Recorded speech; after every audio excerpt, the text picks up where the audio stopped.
মসজিদের ভিতরে রহমত আছে না? প্রমাণ, মসজিদে ঢুকলেই শান্তি লাগে কেমন জানি, আর ঘুমে ধরে। মসজিদে ঘুমাইছেন কারা কারা দেখি? সবাই ঘুমাইছেন? আরে আমি কত ঘুমাইছি।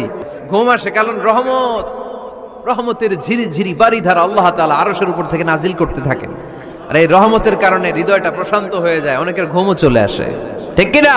ডান পা দিয়ে পড়বেন আল্লাহুম্মা ফতাহ লি আবওয়াবা রাহমাতিক। সুবহানাল্লাহ পড়েন।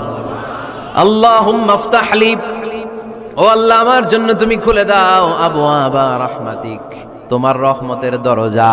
তার মানে মসজিদে ঢুকলে রহমত পাওয়া যায় কি যায় না? আবার মসজিদ থেকে যখন বের হবেন তো আম্পা দিয়ে কি পড়বেন? আল্লাহুম্মা ইন্নী আসআলুকা মিন ফাদলিক, ও আল্লাহ তোমার কাছে আমি তোমার পক্ষ থেকে ফদল চাই, মানে রিজিক চাই। মসজিদের ভিতরে পাওয়া যায় রহমত, আর বাইরে পাওয়া যায় ফদল বা